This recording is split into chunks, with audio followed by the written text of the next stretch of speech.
Snehalaya silks. இங்கு ஒவ்வொரு புடவையும் ஸ்னேஹா தேர்ந்தெடுத்தது உங்களுக்காக. திருமணம் ஆகாதவர்களுக்கும் வாழ்க்கை துணையை இழந்தோருக்கும் மதுரை மீனாட்சியம்மன் கோயில் பட்டாபிஷேகத்தின் போது செங்கோல் தரக்கூடாது என எந்த ஆகம விதிகளில் குறிப்பிடப்பட்டுள்ளது என்று உயர்நீதிமன்ற மதுரை கிளை கேள்வி எழுப்பியது. அறங்காவலர் குழு தலைவரான ருக்மணி பழனிவேல் ராஜன் கணவரை இழந்தவர் என்பதால் அவரிடம் செங்கோல் வழங்கக்கூடாது என தொடரப்பட்ட வழக்கை தள்ளுபடி செய்த நீதிமன்றம் இவ்வாறு வினவியது.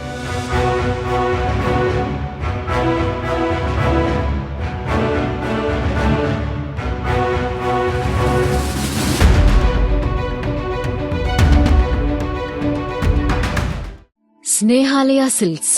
இங்கு ஒவ்வொரு புடவையும் ஸ்னேஹா தேர்ந்தெடுத்தது உங்களுக்காக.